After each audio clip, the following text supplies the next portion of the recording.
ঘুমোবো আমি, ঘুমোবে তুমি, গল্প শোনাবে ঘুম পুরি, হালকা আলো চোখ বন্ধ। চলো একটা গল্প শুনি। রাতের গল্প বাংলায়। আজকের গল্প শিয়াল পণ্ডিত। এক জঙ্গলে বাস করত এক শিয়াল। সে এক মস্ত পাঠশালা খুলে ফেললো জঙ্গলের মধ্যে। ছিছি পোকা, রামফড়িং, কচ্ছপ, কেন্ন, কেঁচো, বিছে, মাকড়সা, কাঁকড়া, আরো কত সব রকমের প্রাণী এসে উপস্থিত হলো পাঠশালায়। সবাই পাঠশালায় পড়াশোনা করতে চায়, শিয়াল পণ্ডিতের কাছে শিক্ষা দীক্ষা নিতে চায়। পাঠশালা খুলতেই শিয়াল পণ্ডিতের পাঠশালায় এত এত পড়ুয়া হলো যে পণ্ডিত এখন খুবই ব্যস্ত তাদের নিয়ে। শিয়াল পণ্ডিতের সেই মস্ত পাঠশালায় এখন বিশাল হই হট্টগোল লেগেই থাকে। যেই পাঠশালার আশেপাশ দিয়ে যায় সেই শুনতে পায় কি বিশাল চেঁচামেচি, প্রচুর পড়ুয়া, বিশাল বড় মাস্টার হয়েছে এখন শিয়াল পণ্ডিত। শিয়াল পণ্ডিতের পাঠশালার কাছে একটি নদী ছিল। সেই নদীতে এক কুমির থাকত। কুমির তাই একদিন ভাবল, এত হট্টগোল হয় ওই পাঠশালায়, শিয়াল পণ্ডিত কত জনকে পড়ায়, তার ছেলেপুলেরাই অশিক্ষিত থাকবে কেন? তাদেরকেও তো লেখাপড়া করতে হবে। তার ছেলেপুলেরা এত বোকা থাকলে কি চলবে? যদি পড়াশোনা না করে তারা তো বোকাই রয়ে যাবে। ভাবা মাত্রই কাজ। শিয়াল পণ্ডিতের পাঠশালায় কুমির একদিন তার 7 ছেলেকে নিয়ে গিয়ে উপস্থিত হলো। এরপর শিয়ালের পাঠশালায় কুমিরের 7 ছেলের হাতে খড়ি হলো। শিয়ালের পর কুমিরকে বলল, দেখবেন 7 দিন যেতে না যেতেই আপনার এক ছেলে মহাদিগ্গজ হয়ে উঠবে। খুশি হলো কুমির। তারপর বাড়ি ফিরে চলে এলো। পণ্ডিত মশাই রোজ পড়ান। রোজ একটি করে পড়াতে বসার শেষে কুমিরের ছানা দিয়ে জল খেয়ে নেন। এইভাবে কুমিরের 6টি ছানাকে শিয়াল জল দিয়ে গিলে গিলে খেয়ে নেয়। কুমির এদিকে ভাবছে তার ছেলেরা বিশাল পড়াশোনা করছে, তারা মহাদিগ্গজ হবে, কিন্তু তার ছেলেদেরকে তো শিয়াল একেবারে খেয়েই ফেলেছে। দেখতে দেখতে 7 দিন সম্পূর্ণ হওয়ার সময়টি আসে। তখন কুমির ভাবে, আজ আমার ছেলেরা দিগ্গজ হবে। যাই তাহলে, ওরা কেমন আছে বার দেখে আসি। এদিকে কুমিরের বউ, সেও মহা চিন্তায় ছিল। এতদিন ছানাদেরকে ছেড়ে সে আগে কখনো থাকেনি। তাই সে অনেকদিন ধরে কুমিরকে বারবার বলছিল, যাও না ওদেরকে একবার দেখে এসো। আজ সেই দিনটা এসে গেছে। 7 দিন সম্পূর্ণ হওয়ার পর আজ কুমির যাবে এরপর পাঠশালাতে তার ছানাদেরকে আনতে। কুমিরের পর কুমিরের বউকে বলল, আজ ভালো করে একটু রান্না বান্না করো তো। পাঠশালা যাব, পণ্ডিত মশাইকে ভালো কিছু খাওয়াবো। তাহলে ইলিশ টিলিশ রান্না করো, ভালো করে চচ্চড়ি বানাও, রুই কাতলা ভালো করে রান্না করো, চিতল আর বোয়ালের মুড়ি ঘন্টটাও করো। কিছু খাবার শিয়াল পণ্ডিতের জন্য নিয়ে যাব, আর কিছু খাবার আমার ছেলেরা বাড়ি এসে খাবে। দারুণ করে একটু রান্নাটা করো তো। কুমির এরপর ভালো করে খাবার দাবার খেয়ে নিয়ে কিছু খাবার পুটলি করে বেঁধে শিয়ালের জন্য নিয়ে পাঠশালার দিকে রওনা হলো। রাস্তায় ভুঁড়িতে হাত বোলাতে বোলাতে কুমির যাচ্ছিল। তার মনে ভীষণ আনন্দ ছিল। দেখতে দেখতে কয়েক মুহূর্তের মধ্যেই সে পৌঁছে গেল শিয়ালের পাঠশালায়। সেখানে পণ্ডিত মশাইকে ডাক দিল, পণ্ডিত মশাই, ও পণ্ডিত মশাই, কই দেখি আমার ছেলেরা কেমন লেখাপড়া শিখছে, দেখান একবার। শিয়াল তখন বাইরে বেরিয়ে এসে কুমিরকে দেখে বলল, আরে আরে, আসুন আসুন, হ্যাঁ আসুন। কুমির বলল, তা আমার বাচ্চা কাচ্চারা কেমন আছে? তারা ঠিকমতো লেখাপড়া করছে তো? তাদের একবার দেখতে এলাম। তখন শিয়াল, সে বলল, হ্যাঁ বসুন, আমি ডেকে নিয়ে আসছি। 6 দিনে 6টি ছানাকে শিয়াল পড়ানোর শেষে জল দিয়ে গিলে খেয়ে ফেলেছিল। আজ তার শেষ ছানাটি খাওয়ার কথা ছিল, কিন্তু তার আগেই কুমির এসে হাজির হয়েছিল। তাই শেষ ছানাটিকে ব্যবহার করে শিয়াল একটি বুদ্ধি খাটালো। একবার করে সেই ছানাটিকে নিয়ে এসে দেখালো, আবার ঘরের ভেতর ঢুকে গেল। এইভাবে 7 বার সে মুখে করে সেই ছানাটিকেই এনে এনে দেখালো। কুমির কিন্তু বুঝতে পারল না। সে ভাবলো 7টি ছানাকেই শিয়াল এনে এনে দেখাচ্ছে, কিন্তু একটি ছানাকেই যে 7 বার দেখালো শিয়াল, সেটি কুমিরের মাথায় আর ঢুকলো না। শেষে শিয়াল বেরিয়ে এসে বলল, কুমির মশাই, এত খাটলাম, ওদের এত পড়াশোনা শেখালাম, একটুর জন্য আপনি আর খুঁত রাখবেন কি? সব ছেলেরাই তো দিগ্গজ হয়ে উঠছে, আর একদিন থাকলেই তারা সবাই বিদ্যা সম্পূর্ণ করতে পারবে। কুমির বলল, না না, আমি কোনো ক্ষতি রাখতে চাই না। আচ্ছা আচ্ছা, বেশ তাই হবে। বোকা কুমির এরপর খুশি হয়ে চলে গেল। পরের দিন শিয়াল সে বাকি যে ছানাটা ছিল তাকেও খেয়ে নিল। জল দিয়ে গিলে সে পেটের মধ্যে পুরে নিল। এরপর কি, পাঠশালা টাটশালা সব ভেঙে শিয়াল তারপর পালিয়ে গেল।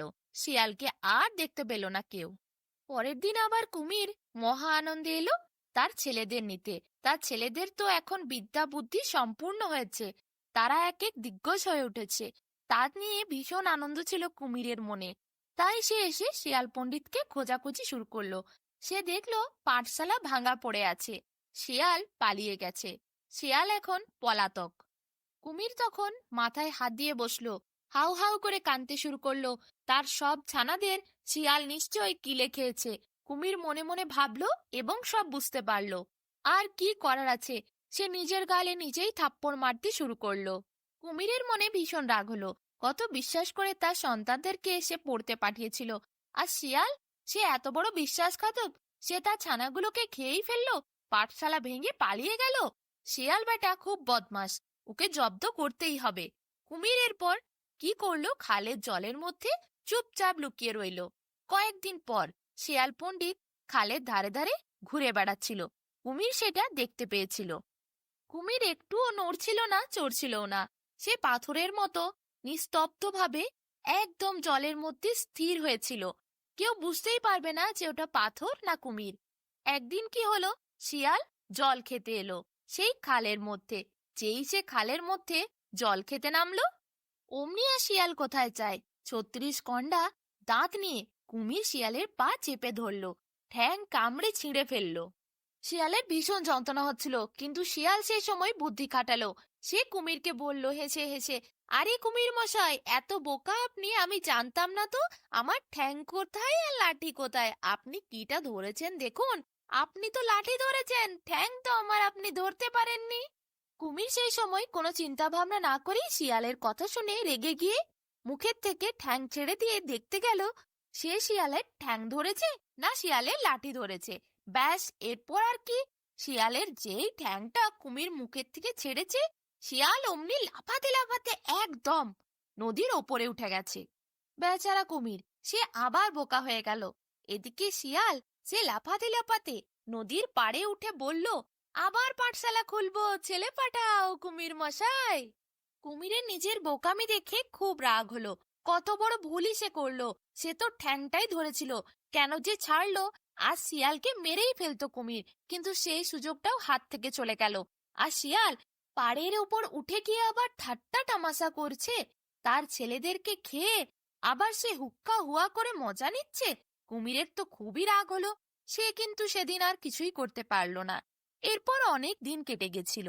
একদিন কুমির রোদ পোয়াচ্ছিল। শিয়াল সে রাস্তার সামনে দিয়ে যাচ্ছিল দেখে, শিয়ালকে দেখে কুমির মরার মতো পড়েছিল। যদি শিয়াল কুমির মরে গেছে দেখতে পায়, তাহলে কাছে আসবে, আর সেই সুযোগে শিয়ালকে কুমির একদম কামড়ে ধরবে। কিন্তু শিয়াল, সে বুঝতে পারছিল না কুমির মরেছে কি বেঁচে আছে। সে একটা ফন্দি আঁটল। সে কুমিরের কাছাকাছি গিয়ে বলল, ইস, খুব ভালো লোক ছিল কুমির মশাই, বেচারা মারা গেল। এত ভালো লোকটা মরে গেল, কিন্তু মরার কোনো লক্ষণই দেখতে পাচ্ছি না। যারা মারা যায় তারা লেজ ফট ফট করে মারে, কান নাচায়, কিন্তু এ মরে গেলে সেই সব তো কিছু করছে না। বোকা কুমির বুঝতে পারে না। সে নিজের কানকে হাওয়ায় দুলিয়ে দুলিয়ে নাচাতে শুরু করে, এদিকে লেজটা ফট ফট করে মাটিতে মারতেও শুরু করে। তখন শিয়াল বুঝে যায় এ বেঁচে আছে, ব্যাটা জীবন্ত কুমির, মরার ভান করছিল। এদিকে হয় কি, দূরের থেকে শিয়াল দেখতে পায় সেই সময় কিছু রাখাল ছেলে লাঠি সোঁটা নিয়ে তার দিকেই ছুটে আসছে। শিয়াল বুঝে উঠতে পারে না কেন তারা ছুটে আসছে। শিয়াল সেই সময় তাড়াহুড়ো করে ছুট দেয়। ছুটতে ছুটতে প্রাণ বাঁচাবার ভয়ে শিয়াল বেগুন গাছের ঝোপের মধ্যে লুকিয়ে যায়। সেখানে বেগুন কাঁটা শিয়ালের নাকে ফুটে যায়। শিয়ালের পরিচিত এক নাপিত ছিল। শিয়াল তার বাড়ি পৌঁছে যায়, তাকে বলে বেগুন কাঁটা বার করে দিতে। সেই নাপিত খুবই দয়ালু এবং ভালো মনের ছিল। শিয়াল তাকে বলে, নরুনে করে তুমি আমার নাকের কাঁটাটা বার করে দাও। কিন্তু যখন নাপিত নরুনে করে কাঁটা বার করতে যায়, তখন শিয়ালের নাকই কেটে যায়। শিয়ালের ভীষণ যন্ত্রণা হয়। শিয়াল তারপর নাপিতের কাছ থেকে নরুনটা নিয়ে নেয় আর ছুটে চলে যায়। বলে, তোমাকে আর কাঁটা বার করতে হবে না, আমি নিজেই কাঁটা বার করে নেব। এরপর শিয়াল ছুটতে ছুটতে পৌঁছে যায় কুমিরের বাড়ির সামনে। কুমির শিয়ালকে দেখতে পায়, তারপর বলে, ভাই, হাতে কি নিয়ে ছুটছো? শিয়াল তখন দাঁড়িয়ে বলে, সে নরুন নিয়ে ছুটছে। কুমির তখন শিয়ালকে বলে, নরুন? নরুন তো আমারও খুব দরকার, কই দেখি ভাই তোমার নরুনটা কেমন। শিয়াল কুমিরের হাতে নরুনটা দেয়। এদিকে কুমির প্রচন্ড রেগেছিল, শিয়ালের ওপর কোনো প্রতিশোধই নিতে পারছিল না। নরুনটা হাতে পেয়ে সে দুভাগে ভাগ করে ভেঙে দেয় নরুনটাকে। শিয়াল তখন রেগে গিয়ে বলে, কুমির, তুমি এটা কি করলে? তুমি আমার নরুন ফেরত দাও, তুমি এটা ভেঙে দিলে কেন? কুমির তখন বলে, আমার সব ছানাগুলোকে তুই গিলে গিলে খেয়েছিস, আমি তো শুধু নরুন ভেঙেছি, এরপর তোকে ভেঙে খাবো। শিয়াল সেই সময় সেই কথা শুনে প্রাণ বাঁচিয়ে সেখান থেকে ছুটে চলে যায়। ছুটতে ছুটতে শিয়াল রাস্তার মাঝে একটি হাঁড়ি পায়। সে হাঁড়ি নিয়ে আবার ছুট দেয়। এদিকে সে যে রাস্তা দিয়ে যাচ্ছিল সেখানে কিছু লোক বরযাত্রী যাচ্ছিল। সামনে বরও ছিল, বর ঘোড়ায় করে চেপেছিল। সে বিয়ে করতে যাচ্ছিল। অনেক লোক আতশবাজি ফটকা সব ফাটাচ্ছিল। একটি ফটকা হঠাৎ করে শিয়ালের হাঁড়ির মধ্যে এসে পড়ে আর হাঁড়িটি ফেটে যায়। এদিকে শিয়াল ভীষণ জোরে রেগে যায়। সে বরকে গিয়ে বলে, আমার হাঁড়ি তোমরা ফাটিয়েছো, তোমাদের ফটকার জন্য আমার হাঁড়ি ফেটেছে, এরপর তোমরা আমাকে হাঁড়ি ফেরত দাও। বরটি বলে, সে কি করে হাঁড়ি ফেরত দেবে, এখন সে হাঁড়ি কোথায় পাবে? শিয়াল তখন বলে তাকে, তাহলে তোমার কোণে দাও, হাঁড়ি দিতে না পারলে আমিই কোণে নেব, আমি কনেকে বিয়ে করব, আমিই বর হব। কি করবে এরপর বেচারা বর? সে নিরুপায় হয়ে তার কোণে শিয়ালকে দিয়ে দেয়। শিয়াল এরপর কোণে নিয়ে তার পরিচিত এক ঢুলির বাড়িতে যায়। সেখানে সে কনেকে রেখে বলে, সে পুরোহিতের বাড়ি যাচ্ছে, পুরোহিতকে বিয়ের জন্য নিয়ে আসবে। ঢুলি তার বিয়েতে ঢোল বাজাবে। বিয়ে বলে কথা, ঢাক ঢোল তো বাজা যায় নাকি? এরপর ঢুলির বাড়িতে বউকে রেখে শিয়াল পণ্ডিত চলে যায় পুরোহিতের বাড়ি। এদিকে ঢুলির বাড়িতে হয় কি, ঢুলির বউ তখন সবজি কাটছিল। বটির মধ্যে হঠাৎ করে কোণে এসে পা পিছলে পড়ে যায়। সে দুভাগে বটিতে কাটা যায়। ঢুলি তখন কি করবে? ঢুলি তখন সেই দুভাগে ভাগ হওয়া কোণেটিকে নিয়ে গিয়ে দূরে এক পুকুরে ফেলে দেয়। এরপর আর কি, শিয়াল ফিরে এসে তার কোণে চায়। পুরোহিতকে সে সঙ্গে করেই নিয়ে এসেছিল, কিন্তু কি করবে? ঢুলি বলতে বাধ্য হয় যে তার কোণে আর নেই। তখন কোণে নেই শুনে শিয়াল বলে, আমার কোণে যখন আমায় দেবে না, তাহলে তোমার ঢোল দাও। ঢুলির বউ তখন ঢোলটা এনে ঘরের থেকে বার করে শিয়ালের হাতে দিয়ে দেয় আর মনে মনে ভাবে, যাক বাবা, এই ঢোলটা দিলে যদি আমরা বাঁচতে পারি তাই বাঁচি। যা ঘটনা ঘটেছে। এরপর শিয়ালের হাতে ঢোল দিয়ে শিয়ালকে তার ঘর থেকে তাড়িয়ে দেয়। এদিকে শিয়াল সে ঢোল হাতে নিয়ে একটি গাছের ওপরে গিয়ে উঠে বসে। সেইখানে সে ঢোল বাজিয়ে বাজিয়ে গান করতে শুরু করে।